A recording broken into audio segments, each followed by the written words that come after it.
It's a great honor and a privilege to introduce Dr. Micky Cohen, and we're here in Joburg. And Micky, you, Canon Horry, you are 90 years young. Almost 3 months to go. Sure.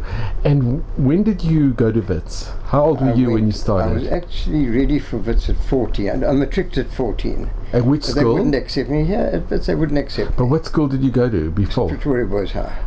And at 14 you applied? 14, I was told I couldn't apply at 14. So I turned 15, and then I'm a March baby, so I was going to turn 16, then they accepted me.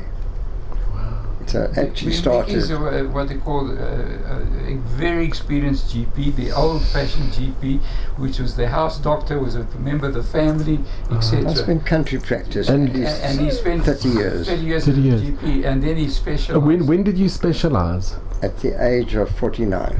No, 45. And you also at Wits? At Wits. And how come you chose urology? Because I'd done a stint overseas in England. I'd went to get a fellowship in surgery. And I did a stint in urology, and I thought it would just go well. Because I intended to go back to Warmbars and practice there. But a very sick wife that just couldn't work. To patients like Rabbi Tanzer, etc. All those, he used to go to Micky. And you've been in practice for many years? I started at 72 years. And you're still in practice now? I have just this week, more or less, but it's not close. I was getting messages even now, but I've stopped operating. I stopped operating about 2 or 3 years ago. And where were you operating? At various different... Most of the place. Firstly Lady Dudley, and then the Brenthurst, and then Morningside, Rosebank, and then Rosebank. Those four. And your experience at Wits, it was very positive? It was very positive. My son had the real experience because he was president-elect of the SRC, and we were warned to get him out of the country. So he won a Rhodes Scholarship, and we had to get him out of the country very quickly. This was in the time of apartheid? Yeah, sure. Warned by the police. I only deal with the intellectuals. Wow, Micky, and can I just ask, your parents, where did they come from originally? My dad was born in South Africa, but his father was Lithuania, Cohen Kaverna. Really? He came out in 1883.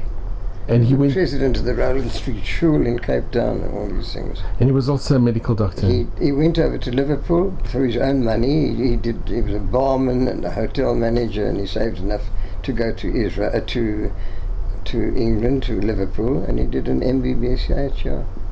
And your daughter, she studied also at Wits? She did occupational therapy? Yes, that's my son at Wits, my daughter at Wits. What did your son study at Wits? He actually started medicine, didn't like it, and he did a medical BSc. And then the police were after him. They said he changed the course, and because he changed the course, he could no longer get exemption from the army. David Zeffert, the Professor Zeffert, warned us that they were after him, so we had to clear him out of the country very quickly.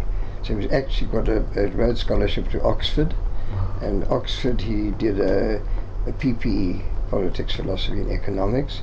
He was 2 years, then he was given an extra year. He did very well. And then he went into hedge funding.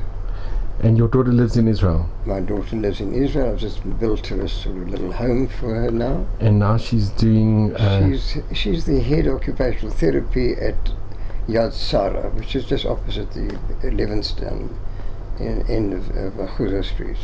So you must be very proud. I'm very proud of my kids. They're difficult sometimes. No, that's wonderful.